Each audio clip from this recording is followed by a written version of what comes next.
Welcome to the Snap Audition Podcast. Be sure to like, subscribe, follow, and leave a 5-star review. And check out the Snap Audition platform at snapaudition.com. We're here with Lesley Moffat. Your website is empowereducator.com, and author of 2 books, I Love My Job, But It's Killing Me, and what's the other title of the other book? Love the Job, Lose the Stress. All about being a band director, being a music educator, and not wanting to give up and quit. How are you doing this morning? Awesome. Lesley? Thanks for having me. And tell everybody a little bit about yourself and what part of the country you live in. Well, I'm in Seattle. We are just entering the lovely time of year. So school just got out, and I've been teaching. I taught high school band for over 30 years, and now I'm teaching middle school band, and I still love it. Just wrapped up year 36. You know, I'm looking at your books and speaking podcasts. You have a podcast too called the Band Director Boot Camp Podcast. So you've been doing that about 2 years, right? For a year. We've done almost 100 episodes, and busy band directors have some ways to do the important work they're doing and still have a life and a family and not be sick all the time. Wow, cool. So and then the theme of your books is stress and all the things that come with being a music educator, band director. When my son got into high school band, that was 3 years ago, here in Colorado, I noticed that the band director was very overwhelmed and stressed out. And I come from Texas, where I grew up, where there was a lot of money and there was a lot of resources for band programs. But here in Colorado,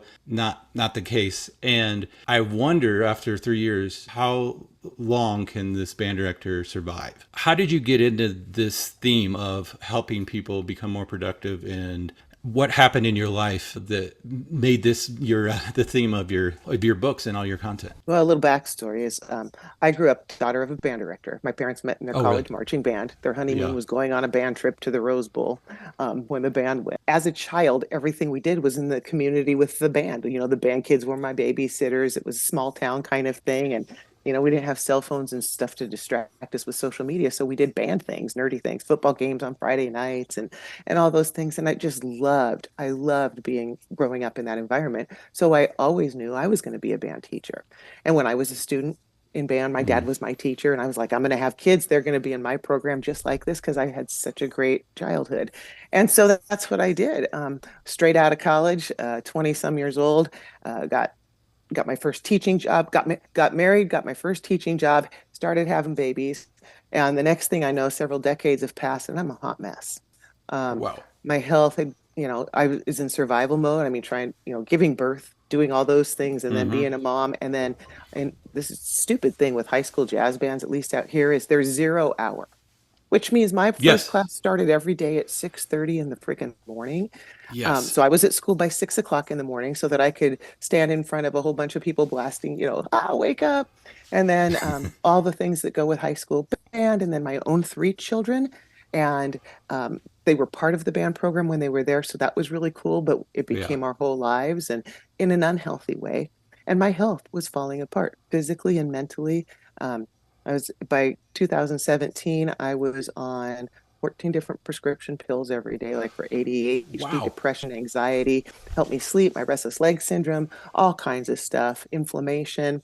And I've had 12 surgeries. I've got a lot of titanium rods and screws in my neck and my back, my feet, hip replacements. I was a mess, hysterectomy. Just all things were going wrong. My body was all kinds of stuff. And a lot of self-medicating with alcohol on top of all that. I probably should be dead right now. But that was the way I was coping with all of the things that I couldn't take care of me. I was just a mess.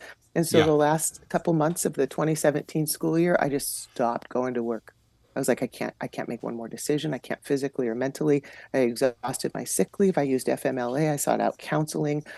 And then I was like, I have come to a crossroads. I have to do something different. And my best friend, Lori, she was choir director at the other high school in our school district, and she had stage 4 ovarian cancer. Hers was getting really bad, and I could see that I was not getting any better with my own personal health. And so I was like, at that point, I have to do something different. So it was either quit my job or figure it out. And I didn't even know what that was. And I went to my doctor again, and he started to write another prescription. I'm like, I can't do this anymore. And so with my husband's help and lots of other counseling and switching gears to naturopath and doing some things differently, I, within a year, absolutely felt like a different human being. But I had to learn a whole lot of things, like how my body responded to things, the things that were making me sick, how to handle stress, what I could control, I needed to control, and what I couldn't control, I could navigate easier then. And Wow. it saved my life. And so rather than having to leave the job I so dearly loved and felt called to do ever since I was a child, I Uh, learned a whole lot about myself and a whole lot about how to stay healthy and well. And so I wrote a lesson plan for other teachers so they could figure it out too, because I see the stress. I know what they're under. I know, I get it. And I want yeah. them to be able to say, if they want to say, I just finished my 36th year. I'm almost 60 years old and I feel fantastic. So So anyway, how many years ago was this year of crisis or year of seven. It was 7 years. Spring of 2017 till fall. So I basically had like 5 months where I uh, shelled up in a cocoon in my house, basically, only going out to, I was very careful about who I interacted with. I stopped all social media. I mean, I was really full look at everything I was letting into my energetic circle, and I started looking at things differently. And I'm kind of a control freak. A lot of band directors are, let's be real. And yeah. what happened with me is I started, my doctor was like, well, inflammation, blah, blah, blah, take these pills. And he told me, and I said, what's so bad about inflammation? And then when he informed me inflammation is the source of practically every Yes. disease and all, I'm Yes. like, well, wait, what if we could just get rid of the inflammation instead of taking pills for it? And how do we do that? Well, a naturopath started Right. explaining to me different foods and how they impact our bodies, and how yours body's different than my body, right? So we have to learn how to recognize the things and blah blah blah. So anyway, with all of this observation of things that were helping my body feel better, I just started making some changes, Right. and then I would feel better and better. And then by the time I went back to school in 2018, in that fall, I was much more prepared. And I remember one of the things I had sought counseling. And one of my things my counselor had me do before I went into the school year, she said, you need to write a cover page for your syllabus, because she learned that I was practically accessible 24/7 for students and families. I have to help all the Whoa. time. I mean, it was Wow. Yeah. overkill, Yeah. because I'm a people pleaser. So anyway, Okay. she said, I'm giving you homework. And she made me write a cover letter or a front page to my syllabus. And I had to take it to her the next week. And it outlined things like, you know, here's when I'm available. Here are the appropriate ways to reach me via my school email only, and all of Yeah. those things, and really put some parameters up there and really rethink how, instead of doing all the things we'd done for all the years that were overwhelming to sort of all of us, we were going to pare things down to be more intentional about what we were doing and the like. And because the program had gone from like 100 people or so when I started it to over 300, and it just gotten out of hand. 300. And I had to put some parameters up because it was killing Yeah. me. So I So went this back was to high school. school though, right? This Yeah, you were high doing school. high. High So school. what kind of ensembles did you have? I was Was at that. I had I ran the jazz program. We had four mm-hmm. jazz bands. I taught jazz one, but I was responsible for everything for the others two. I hired the folks to do those three. So that was all at 6:30 in the morning. We had 84 kids at a time. Jazz at 6:30 6:30 is in the the morning, and then opposite of what it should it's be. stupid. Yeah, and then I had Yeah. we'd concert bands. So we had four levels, I think, by the time I was my Wow. last year there, and then uh, percussion ensemble. So I had all the things related to percussion ensemble and drumline, all the jazz events and all those things, and then the whole concert program. So what was the biggest element of your job that was hindering your health? The sheer number of events that we had done, and I let it get out of hand.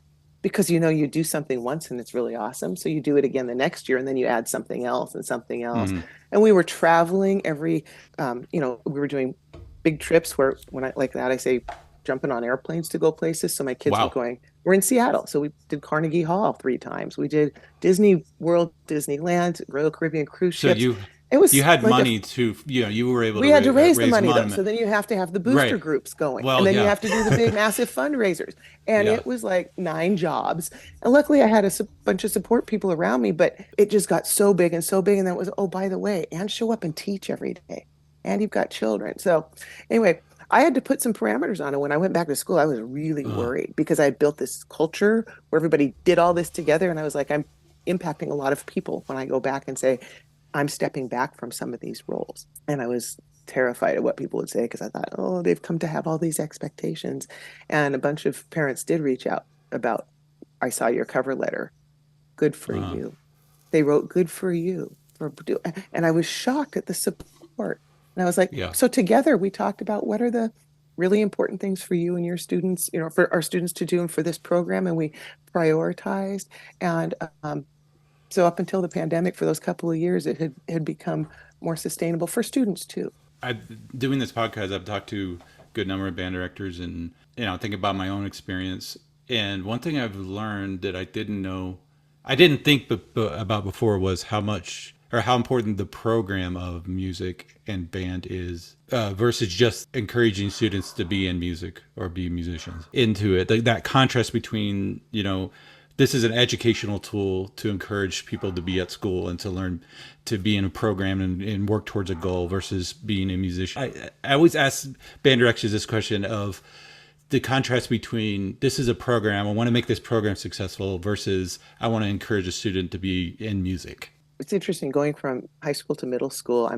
I always was super intentional about it in high school, but in middle school, following a pandemic, I'm even more intentional because these kids have never done anything like this, where they have a group to whom they're accountable, and each of them has Okay. such an important piece. So building that culture, first of all, and bringing them in and helping them, teaching what is band, what is being in band all about, what is my Uh-huh. responsibility, how does my action impact somebody else's, and how does theirs impact mine, and learning about all of that along with the music, and then creating a space where it's going to be okay to make mistakes, because that's how we're going to learn. You're going to blow into a piece of metal and push things down, and we make some weird sounds together. So we have Yeah. to make it a space where it's fun and it's okay to make things sound weird at first, and we encourage each other so that we can take risks and then we can create together. And band is about learning to play music, to express yourself, but it's also about doing that with other people, because a Yeah. lot of people can play piano and guitar or easier. You could play I'm a trombone player too, but playing it by That's yourself what I isn't nearly played. as much fun. Yeah, I see. I know you were cool. Yeah. But it's not nearly the same as Yeah. playing it with other people. There's something about that synergy and that doing that. And so when That's you do true. that with kids Yeah. and you draw their attention, I mean, that's all I do for recruiting. I just say every time we're doing something, I'm like, wasn't that fun? Look at, we're playing music with our friends. How cool is that? And I just say it Yeah. all the time in class. And so they recognize that too, because I used to think it should just all be about the music. And the more experience I get and the more I observe, it's so much more. It's the social piece for the kids. It's giving them a safe space. It's giving them one class that they'll probably be with the same group of kids year after year after year versus the new math class and the new social studies and science. And so there's this Hmm. core group. And so it's very different than any other class. And so the opportunities for kids are very different to build community as you get kids year after year after year. One thing you said was that you're a people pleaser. And so I could see that being a problem because did you want to, you wanted to make sure everybody was happy and that the event that they did last year, you could keep doing. Right. Yes. Oh yeah, playing Yeah. for this fundraiser or that fundraiser, all the Right. sporting events, and then there's playoffs, and then there's, oh, let's do this fundraiser. Well, now we're going to do that trip. We need more Yeah. money, so we've got to add more fundraisers, and but we did it last year. Yeah. It's tradition. Oh, and now and it Yeah. just Yeah. it was coming at me so fast, and so I had to have a Mm. pare things down and be intentional. And then anytime something new would come in and somebody say, could you have the band do such and such? Before I would just open my big mouth and go, well, of course, I would stop and say, can I get back to you on that within a couple of days? Let me talk to the people involved. And I would just be more intentional. And then if it Okay. was either a hell Yeah. yes or a no. So thinking about 2024, what do you think are the biggest challenges directors are facing now? Obviously, we had a big event 4 years ago. Things have changed, but this year, going into the next school year, what are the biggest challenges directors are facing now that they didn't face 5 years ago? I think in a lot of cases, there are fewer Mm. resources. I think the pandemic impact has impacted programs very differently throughout the country because I talked to teachers from all over. For some, they've fully recovered, if you will, but others are just trying to barely hold on. Budget Mm. cuts are being problems. So teachers are worried about their jobs. So it's hard to, you want to be a people pleaser so you can make sure that program is strong. But then there's that fear that even if I do, my Mm. neighboring districts here are making some horrible cuts to the arts right here right in our Yeah. backyard. And Yeah. and so there's a lot of stress from that. Um, Okay. and but I know that's often been the case back there, but I think even more. doing more with fewer resources. But Yeah. students need music and they need the learning to build community now more than ever. And so that is so damn short-sighted, right? So we know the importance of what we're doing and what we're bringing to the table for kids, and being able to do that is challenging. I know that it's it's been really hard for a lot of teachers. The budgets I hear about for music tend to be pretty small to begin with. How do you psychologically deal with, say, a budget that was cut in half? A band director really is like the CEO, CFO of that department. And you're going to have Right. to look and say, what have I got? What are the Right. priorities that need to be done? And then where am I going to find other resources? And Mm-hmm. there's a whole piece to marketing your program so that people want to support it. You you do things in Mm-hmm. your community, you share what you're doing, but you're going to have to often, I mean, I get grants every year. I write grants so that I can bring in the resources to bring in coaches, to bring Okay. so we can take buses to go play at the retirement home, just all the things that are important. Um, and thinking about how are you going to do that so that you have those resources. I was thinking about some of my son's friends that are going into college now, and some of them they're going into music ed. What kind of advice would you have for them? You talked about the CEO CFO mentality. What would you say to somebody who's 18, in college music? Find a mentor, find somebody who's done this. I'm gonna I don't think a lot of the folks, maybe I'm wrong, but a lot of the folks that are teaching the college prep music ed courses now have taught in the public schools since the pandemic. And let me Right. tell you, it's so different now. So different. I've been there, I've done Uh-huh. that, I've gone through it. And if I wasn't teaching now and was trying to teach people to prepare, I'd be preparing them differently than what they really need. So Yeah. anybody out there that's going into music ed, find a mentor, find somebody that maybe that's taught before the pandemic so that they can understand the kinds of things you've been prepared to teach outside or when you get out there now. But then they've also taught after the pandemic, so they can also help you say, here's what you would learned, but here's what it's really like now. Kids are different in that um, depending on what age group you're teaching, they missed a lot out in those formative years. Um, Right. so you have to not just be teaching content. You have to think, what if they missed the high school kids when we went back after the pandemic socially were super awkward, super awkward. And how is Yeah. it hard not to be when you're 6 feet apart with masks on your face all the time? So that socially was different than middle school kids who didn't learn to Right. like sit and take turns listening because they were online maybe in fourth or fifth grade, and now in sixth grade all they're just used to teacher being on and you can still do your own thing because that's what they did when they were young. So all these different things, it's not just delivering the content like often think is the most important part. It's also who are the humans I'm dealing with, and if you have like a mentor teacher who can help you see some of those things that Mm-hmm. could otherwise just not even be on your radar, it's going to make life a lot easier for you. How would you go about doing that? I mean, obviously, if you're in a college music ed program, you're going to think about the people who are you teaching. Would you just call up somebody and say, "Oh, you work in this district I want to work in," grab a Yeah. coffee or whatever, See if you can get involved in the Regional Mm. Music Education Association right there. Right. Well, Okay. because you'll meet people, Yeah. and every music teacher wants to share and help other music teachers. That's how we got where we are. So if you Yeah. show up and at their meetings, ours are just usually at a pizza joint, and everybody shows up and people bring their student teachers and all that, and it's just that networking. You'll find people then, hey, who's got situations like mine? How people want to help. Um, Yeah. I'm part of Women Band Directors International, and I'm part of the Okay. mentoring committee where we're asking people, what do you need? And then we've got these seasoned band directors who can help you. Yeah. We want Yeah. to. That's why we're part of this Yeah. organization. That's why we pay money Yeah. to join this so we can help others. And then Yeah. if you want to take it to a next level, you find somebody who coaches in that. And I do groups of people, like my band director boot camp retreats and stuff where you learn processes to keep you from burning out and from going Okay. through Band that. director, tell me about that. The band director boot camp retreat. When did those happen? I've been doing those in the summers before the pandemic, and now I do a Mm. lot of them online. But it's the real intense where we come in and we assess what's Yeah. going on with you. We do where do you want to be? What are your goals and what's keeping you blocked there? And then basically going through the book, and it's a lesson plan for figuring out what things you need. I've created what's called the Empower method. It's what starts with the letter M. Um, Yeah. we take a mindful approach to meals, movement, and music, and using all of those things to help heal our bodies and our spiritual and our physical and mental well-being.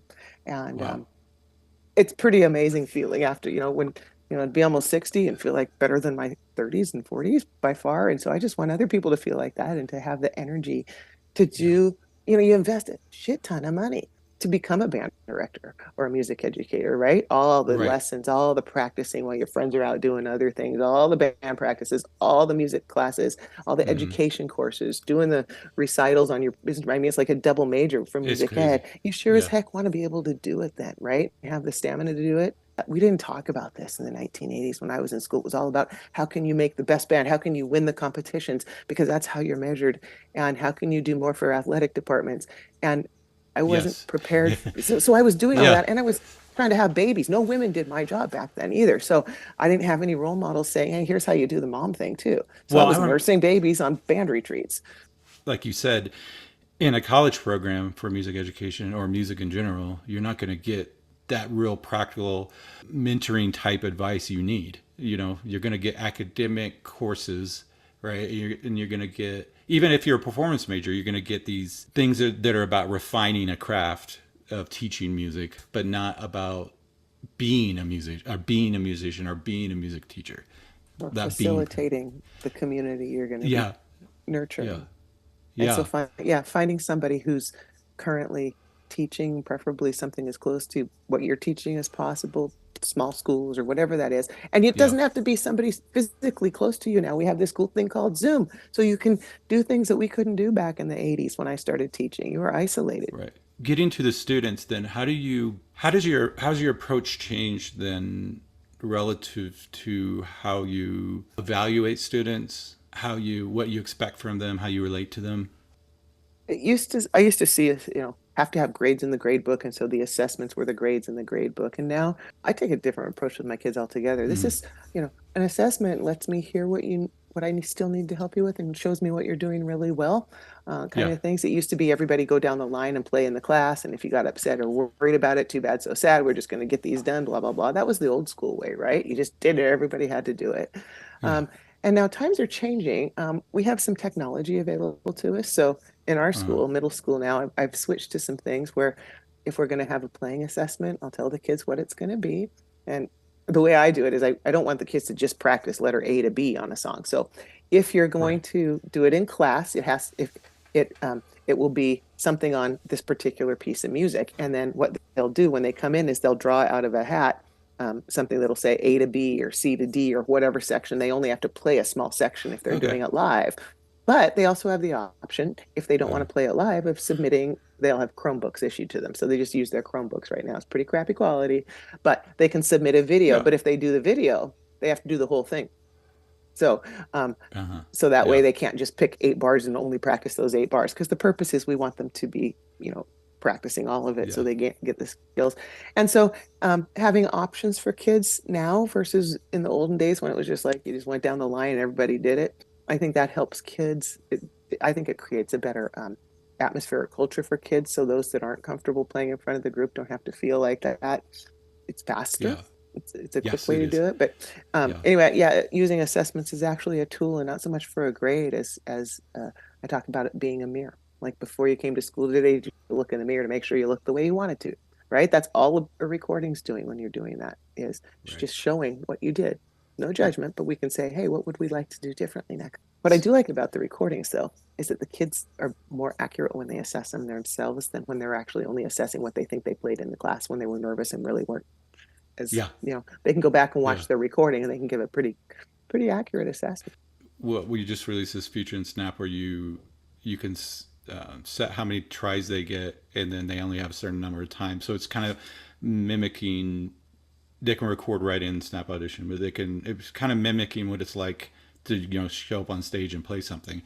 But even if you do just record on your phone over and over and over, I think sometimes it helps to not have to perform right away when you're just learning an instrument, because for some people they deal with a lot of anxiety and nerves, and that can just be the focus instead of actually just getting better at their skill, instead of dealing with two things at one time, right? Mm-hmm. But eventually performing music is a performance, right? So you have to deal with the nerves. The older we get, the harder it is to adjust to relating to younger people. How do you have the right mentality so you're looking at what the challenges they face and you're able to serve them and help them? How do you keep from being frustrated? Who says I'm not frustrated? Yeah. Just kidding. They have different needs now. I know the old school ways of doing things just don't work. So Gavin, little trumpet player, struggled with reading notes, struggled with looking at the thing and figuring out, wait, is that an A and one and two and what's that? It just wasn't working for him. But before class would start, this is beginning band, I'd hear somebody back in the back playing Star Wars and playing these other things. I'm like, Hmm. how can he do that? We can't even get through row, row, row your boat and book, Hmm. the band. And then I went back one day and before class, he has his Chromebook out and there's YouTube videos that show the Yeah. valves going down on a trumpet and they're color coded and all of that. He was accessing music in a way I didn't even know existed. And Uh, I'll have kids play a song for me on piano or write a song and all of this and things I didn't even know you could do. And it's really fascinating to me. And they're teaching me stuff all the time. Maybe the traditional way we've been doing it isn't the only way. When a kid can learn something and play something and feel excited about it, he and his friends are playing duets because they're looking at a yeah. YouTube video and they're jazzed up and excited. Who am I to say, hey, put that away and get out your beginning band book, go to number 3. Let's count whole notes. I Yeah. don't want to get in the way. And that was at first kind of hard for me. I was like, but that's not the way we read it in class. But wait, he's making music. He'll still Yeah. work on the stuff we're doing in class, but he's choosing to make music. He could have been playing video games on his Chromebook instead. So anyway, Yeah. there's as I get older and older, things have changed. You talk about auditions. So I was in the 1982 All-State Band, and I remember doing my audition. Now, again, my dad was my high school band director, so he was there doing the thing, Yeah. and we did it on reel-to-reel tapes.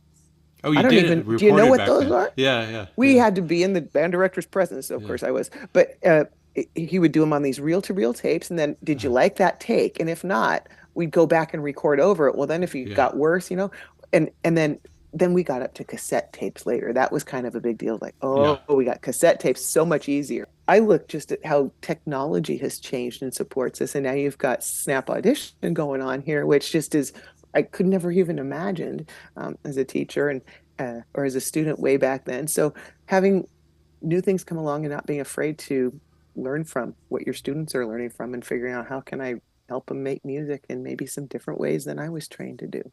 Your first book was the one right behind you. I Love My Job. Was that the first book? Yeah. That's available on Amazon. And then the second book, Love the job, lose the stress. You know what? Yeah. I finished the manuscript for that book 10 days before school shut down for the pandemic. Think about that title and what teachers went through. That is the stupidest title.